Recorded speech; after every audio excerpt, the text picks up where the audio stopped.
Doctor ortho Ayurvedic oil and capsule. अब दर्द भी घुटने टेकेगा। उत्तराखंड क्रांति दल का ऐलान, 2027 में सत्ता परिवर्तन या उत्तराखंड बर्बादी की ओर। बागेश्वर से आशीष नेगी का सरकार को अल्टीमेटम। चारधाम यात्रा के लिए जिलों को बजट जारी। चमोली, रुद्रप्रयाग और उत्तरकाशी को 3-3 करोड़, हरिद्वार, देहरादून और टिहरी को 1-1 करोड़। सरस कॉर्बेट महोत्सव की धूम, सुरों की गूंज में झूम उठा। टकनपुर, देर रात तक थिरके दर्शक। सरस कॉर्बेट महोत्सव में दिखी साहसिक पर्यटन की झलक। लोहा घाट में डाउनहिल साइकिलिंग, आईटीबीपी और जिला प्रशासन का संयुक्त अभियान।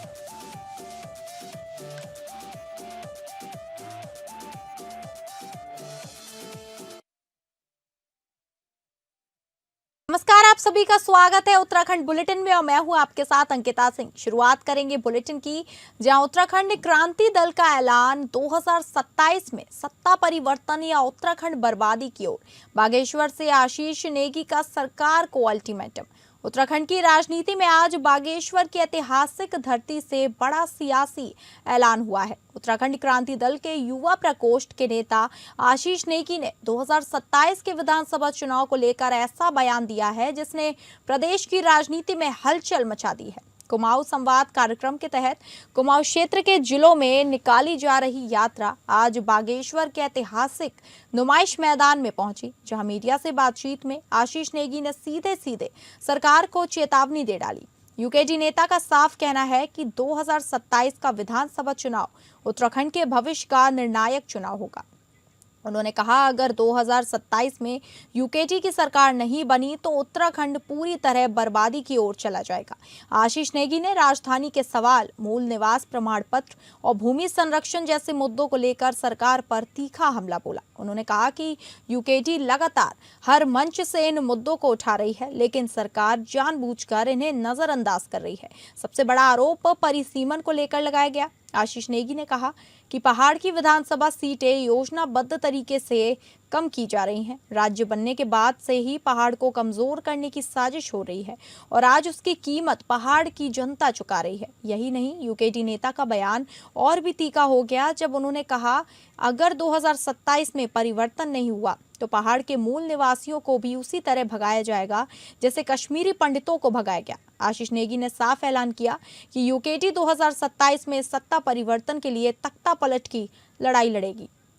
उत्तराखंड को बचाने के लिए यूकेडी किसी भी हद तक जाने को तैयार है। बागेश्वर की ऐतिहासिक धरती से प्रदेश सरकार को सीधी चेतावनी देते हुए यूकेडी नेता ने कहा, अगर सिर्फ एक संवाद नहीं बल्कि उत्तराखंड को बचाने का संकल्प है। और सवाल यही है कि क्या 2027 में उत्तराखंड की राजनीति नया मोड़ लेगी या यूकेडी पहाड़ की आवाज बनकर सत्ता की तस्वीर बदलेगी। अभी भी ऐसी स्थिति में है जहाँ पे हम कुछ बोल्ड डिसीजंस ले सकते हैं। राजधानी को लेके, मूल निवास प्रमाण पत्र को लेके, पहले रोजगार के अधिकार को और भाषा संस्कृति के संरक्षण को लेकर। यदि 27 में सरकार नहीं आएगी तो ये राज्य तय है कि बर्बाद हो जाएगा, क्योंकि 26 में ये लोग परिसीमन लागू कर रहे हैं जो 32 में लागू होगा और उसका इफेक्ट जो है आपको 37 से देखने में शुरू होगा। आज जो आप देख रहे हैं डेमोग्राफिक चेंज, ये 2000 से होता हुआ आ रहा है धीरे धीरे धीरे धीरे धीरे, उसके परिणाम आप आज भुगत रहे हैं। पर जो यूसीसी लागू हुआ था बीच में, जिसके आपने पढ़ा नहीं, शायद जनता की बात कर रहा हूँ, आपने समझा नहीं, उसमें ये लिखा हुआ था 24वें पन्ने में कि 1 वर्ष वाला निवासी हो जाएगा। निवासी की परिभाषा क्या है? यूसीसी के जिस दिन परिणाम आने शुरू होंगे उस दिन आप देखिएगा, जिस तरह कश्मीरी पंडित भागे थे ना, उनकी संस्कृति खत्म हुई थी, विलुप्त हो गए थे, पहाड़ियों पर उतना बड़ा संकट है और हम राज्य बनाने वाले दल। उत्तराखंड सरकार ने चारधाम यात्रा के लिए जिलों को बजट जारी किया है, जिससे यात्रा को सुरक्षित और व्यवस्थित बनाने में मदद मिलेगी। पर्यटन सचिव धीराज गर्ब्याल ने बताया कि सभी डीएम के साथ बैठकें पूरी हो चुकी हैं और मांगे गए बजट के अनुसार राशि जारी कर दी गई है। चमोली, रुद्रप्रयाग और उत्तरकाशी को 3-3 करोड़ रुपए दिए गए हैं, जबकि हरिद्वार, देहरादून और टिहरी को 1-1 करोड़ रुपए मिले हैं। इस बजट से श्रद्धालुओं को बेहतर सुविधाएं प्रदान करने में मदद मिलेगी। खासकर अंतिम समय में फिजिकल रजिस्ट्रेशन करने वाले श्रद्धालुओं के लिए रजिस्ट्रेशन प्रक्रिया पर शासन स्तर की मीटिंग जल्द होगी, जिसमें ऑनलाइन ऑफलाइन व्यवस्था को और सुगम बनाने पर चर्चा होगी। 19 अप्रैल को अक्षय तृतीया के दिन गंगोत्री और यमुनोत्री धाम के कपाट खुलेंगे। 22 अप्रैल को केदारनाथ धाम और 23 अप्रैल को बद्रीनाथ धाम के कपाट विधि विधान के साथ श्रद्धालुओं के लिए खोले जाएंगे। इसमें देखिए, जितने डीएम्स हैं उनके साथ हमारी मीटिंग हो चुकी है और आगामी चारधाम यात्रा के लिए जो तैयारियां होनी है उसके लिए जितना भी बजट उनको चाहिए था, जो डिमांड की थी, तो उस हिसाब से हम लोगों ने हर डिस्ट्रिक्ट को अपना बजट रिलीज कर दिया है, जिसमें मेन आपका चमोली डिस्ट्रिक्ट, रुद्रप्रयाग और उत्तरकाशी, तो उनको 3-3 करोड़ रुपए इनिशियली हम लोगों ने रिलीज कर दिए हैं। वैसे डीएम हरिद्वार और डीएम देहरादून और टेहरी, इनको 1-1 करोड़ रुपए हमने रिलीज किए हैं, क्योंकि इन जगहों पे ऐसे लोग जो लास्ट मोमेंट में जिनको फिजिकली अपना रजिस्ट्रेशन कराना होता है, तो उसमें सुविधाएं आपको मुहैया करानी होती है, तो उसके लिए हम लोगों ने ये तैयारी कर ली है। रुद्रपुर के फूलसुंगा वार्ड स्थित 3 पानी डैम के पुनर्निर्माण के लिए 1,74,81,000 रुपए की धनराशि स्वीकृत होने पर वार्ड वासियों में खुशी की लहर है। महापौर विकास शर्मा के प्रयासों से जारी इस बजट के बाद पार्षद पवन राणा के नेतृत्व में उनका जोरदार अभिनंदन किया गया। महापौर ने बताया कि मुख्यमंत्री पुष्कर सिंह धामी से मुलाकात के बाद यह प्रस्ताव आगे बढ़ा और शासन ने पहली किश्त के रूप में 1,04,89,000 रुपए जारी कर दिए हैं। डैम के पुनर्निर्माण में नया पुल, आधुनिक गेट और जल निकासी व्यवस्था को मजबूत किया जाएगा, जिससे जल भराव की समस्या का स्थायी समाधान होगा। कार्यक्रम में पूर्व विधायक राजेश शुक्ला समेत कई जनप्रतिनिधि और सैकड़ों स्थानीय लोग भी मौजूद रहे। यहाँ 3 पानी डैम बोलते हैं, जहाँ से 3 नहरें निकलती हैं और लगातार यहाँ पर पानी की समस्या रहती थी और ये पानी सड़कों पे आ जाता था जब बरसात ज़्यादा होती थी। तो यहाँ शिवपुर कॉलोनी हो, दुर्गा कॉलोनी हो या अन्य जो कॉलोनियाँ ये क्षेत्र हैं, सारे पानी में डूब जाते थे और बहुत समस्या होती थी। हम यहाँ आते थे, आपने देखा, और लास्ट में हमें इस पुल को तोड़ना पड़ा ताकि पानी का बहाव प्रॉपर जा सके। और उसके बाद हमने लोहे का पुल बनाया। नगर निगम ने कभी लोहे का पुल नहीं बनाया, हमने वो भी काम किया। अस्थायी पुल अभी तक चल रहा है, आप देख रहे हैं, ये पुल नगर निगम का बनाया हुआ है। और उसके बाद माननीय मुख्यमंत्री जी 20 सितंबर को खटीमा आते हैं, नानक मता खटीमा उनका दौरा था और उनसे मेरी बात होती है। वहाँ जिलाधिकारी श्री नितिन भदौरिया भी थे। हमने अपनी समस्या रखी, माननीय मुख्यमंत्री जी ने तुरंत आदेश किया, डीएम से भी कहा कि तुरंत आप इसका प्रस्ताव बनाइए और भेजिए। और आज वो प्रस्ताव स्वीकृत हो गया है। आज ये रोड डबल होने वाली है, आज ये नहरें अच्छी होने वाली हैं। अब ये पानी का जाम खत्म हो जाएगा और 3 गुना पानी निकल के जाएगा। तो इससे कहीं ना कहीं ये क्षेत्र का जो डूबने की समस्या वो समाप्त होगी। और मैं समझता हूँ जब से मैं पैदा हुआ उससे पहले का ये पुल बना हुआ है। देहरादून के अजबपुर खुर्द में सड़क को अवरुद्ध कर रही स्कूटी हटाने को कहा तो आरोपितों ने घर में घुसकर हमला कर दिया। इस दौरान घर में तोड़फोड़ भी की और एक व्यक्ति की टांग भी तोड़ दी। यह घटना सवाल उठाती है कि देहरादून में आए दिन बदमाशों के हौसले बुलंद होते जा रहे हैं, जिससे प्रतिदिन आम जनमानस में असुरक्षा का माहौल बनता जा रहा है। अजबपुर के गणेश बिहार निवासी अमित चौहान ने बताया कि उनके घर के गेट के सामने समीर निवासी शीतला बिहार ने अपनी स्कूटी खड़ी की थी, जिसके कारण मार्ग अवरुद्ध हो रहा था। अमित ने जब स्कूटी हटाने को कहा तो समीर ने अभद्र भाषा और गाली गलौज शुरू कर दी और धमकी भी दी। इस दौरान समीर से कहासुनी हो गई और थोड़ी देर बाद समीर, राहील और उसके अन्य 20 साथियों ने अमित चौहान के घर में घुसकर हमला कर दिया। हमले में अमित, उनके भाई और घर में आए अन्य मेहमानों पर भी जानलेवा हमला किया गया। हमले के दौरान अमित के 80 वर्षीय पिता भी मौजूद थे और इस घटना से बेहद डर गए और हमलावरों को समझाते रहे। फिर भी हमलावरों ने घर में तोड़फोड़ की और अमित चौहान का पैर भी तोड़ दिया। उक्त घटना का संज्ञान लेते हुए आरोपितों पर संबंधित थाने में मुकदमा दर्ज हो चुका है। लेकिन ये घटना सवाल उठाती है कि देहरादून में आए दिन बदमाशों के हौसले बुलंद हो रहे हैं, जिससे प्रतिदिन आम जनमानस में असुरक्षा का माहौल बनता जा रहा है।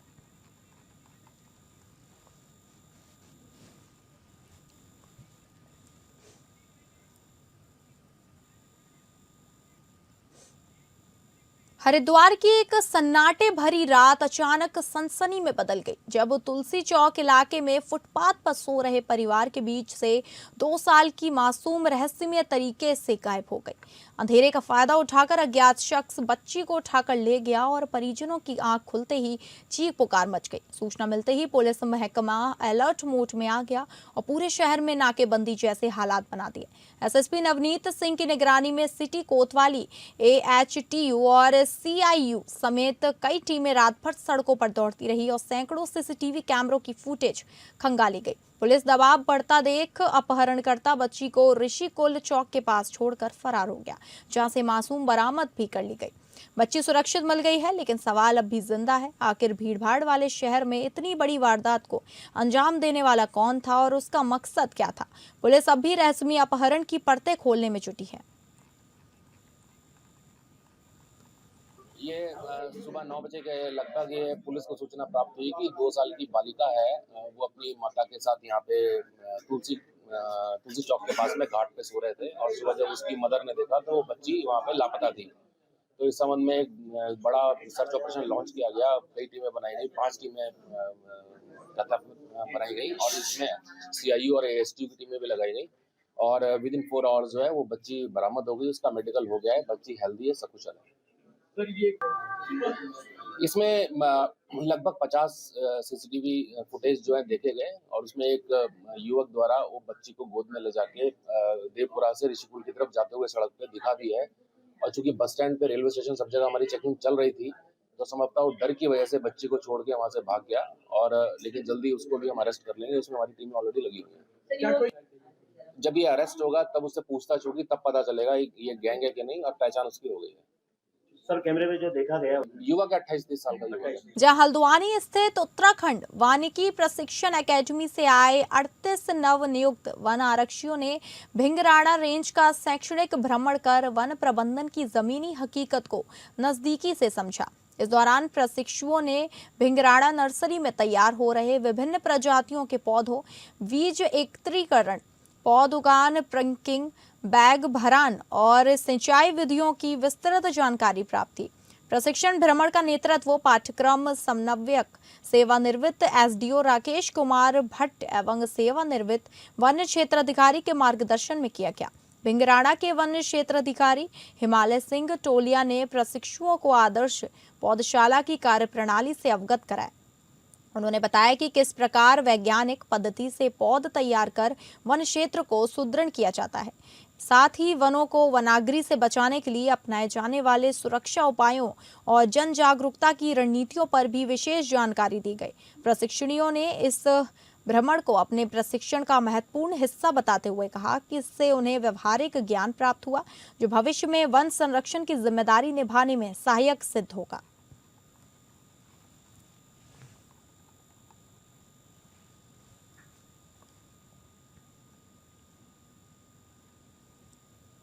सरस कॉर्बेट महोत्सव 2026 के दूसरे दिन आयोजित सांस्कृतिक संध्या पूरी तरह संगीत, उत्साह और लोक संस्कृति के रंग में रंगी रही। टकनपुर में सजे भव्य मंच पर देर रात तक गीत संगीत की ऐसी महफिल जमी कि पूरा पंडाल झूम उठा।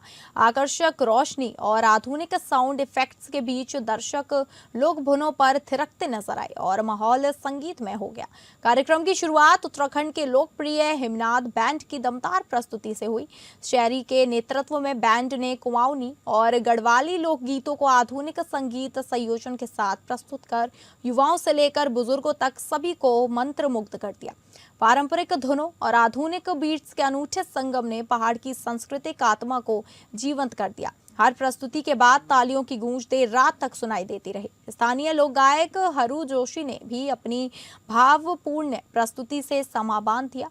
उनकी सुमधुर आवाज और पहाड़ी अंदाज ने श्रोताओं को लोक संस्कृति से गहराई से जोड़ दिया। इसके बाद मंच पर आई गोविंद खुशी की जोड़ी ने कुमाऊनी, जोड़ा, चांचरी और सुपरहिट गीतों की शानदार प्रस्तुति देकर दर्शकों को झूमने पर मजबूर कर दिया। तू घास काटेली, गोविंदी, ओ लाली हो और फुआ बगारे जैसे लोकप्रिय गीतों की धुन बजते ही पूरा पंडाल ताल और लय में डूब गया। युवाओं ने खास उत्साह दिखाया और मंच के सामने नृत्य करते नजर आए। महोत्सव की स्टार लाइट में इस नाइट में बेबी प्रियंका, इंदिरा आर्या और श्वेता महारा अपनी प्रस्तुतियों से सुरों का जादू बिखेरेंगे। वहीं दर्शकों में इस विशेष संध्या को लेकर जबरदस्त उत्साह बना हुआ है। लोक संस्कृति, आधुनिक तकनीक और कलाकारों की गर्म की जोश भरी प्रस्तुतियों ने दूसरी सांस्कृतिक संध्या को यादगार बना दिया। टकनपुर की यह संगीत भरी रात लंबे समय तक लोगों के दिलों में गूंजती रहेगी।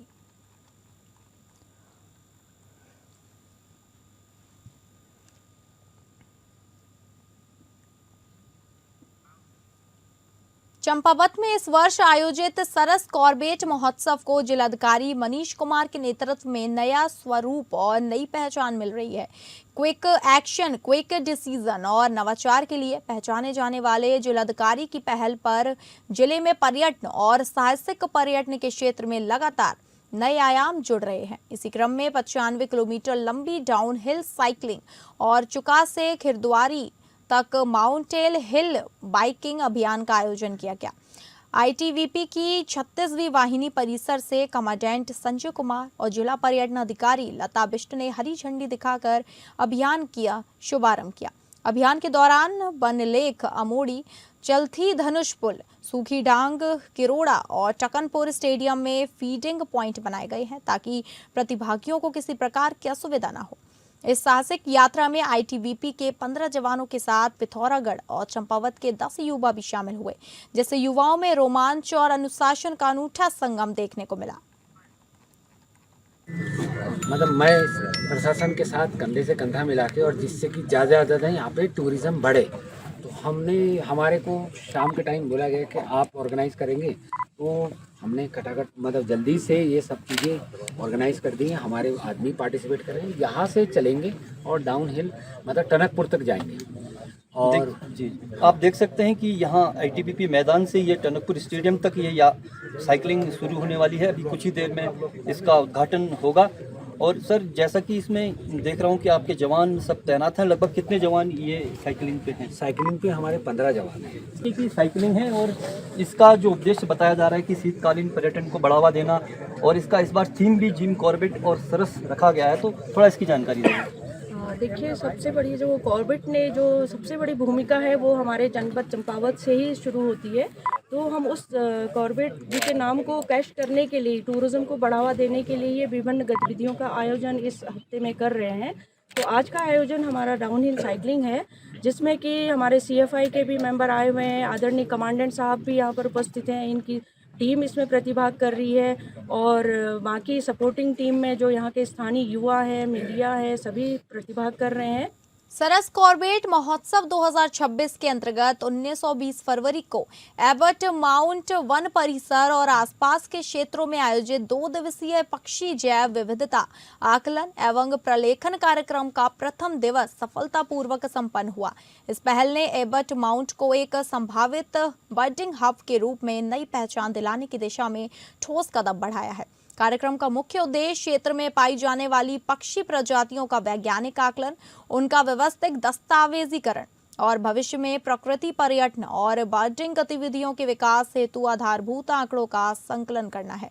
इस सर्वेक्षण में अनुभवी पक्षी विशेषज्ञों की 15 सदस्यीय टीम ने पूर्व निर्धारित 4 रूट्स पर टॉक्सेक्स्ट पद्धति के माध्यम से सुनियोजित ढंग से अध्ययन किया।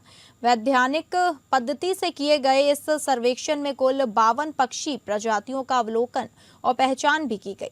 प्रत्येक प्रजाति की संख्या, आवासीय स्थिति, व्यवहार और उपस्थिति से संबंधित विस्तृत जानकारी दर्ज कर प्रारंभिक जैव विविधता विश्लेषण के लिए चेकलिस्ट तैयार की गई।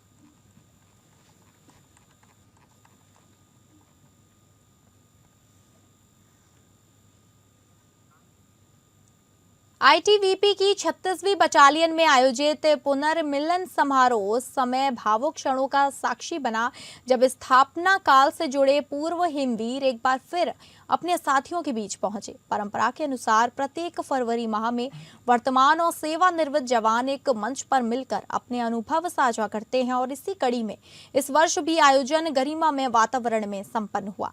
कमांडेंट संजय कुमार ने नेतृत्व सेवानिवृत्त हिमवीरों का स्वागत करते हुए कहा कि कोई भी जवान बूढ़ा नहीं होता, वह हमेशा शेर की तरह साहसी रहता है। उन्होंने भावुक शब्दों में कहा कि इस गौरवशाली संगठन की बुनियादी आप जैसे जाबाजों ने अपने त्याग, समर्पण और संघर्ष से रखी है। किसी भी इमारत की नींव दिखाई नहीं देती, लेकिन पूरा ढांचा उसी पर टिका होता है। उसी प्रकार पूर्व हिमवीरों के त्याग और बलिदान को कभी भुलाया नहीं जा सकता। उन्होंने कहा कि सेवानिवृत्त हिमवीर आईटीबीपी की अमूल्य धरोहर हैं और उन्हें सदैव पूरा मान सम्मान मिलना चाहिए।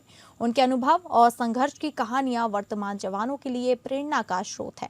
संवाद के दौरान जब पूर्व जवानों ने अपने सेवाकाल की कठिन परिस्थितियों का उल्लेख किया तो उपस्थित जवानों का जोश कई गुना बढ़ गया।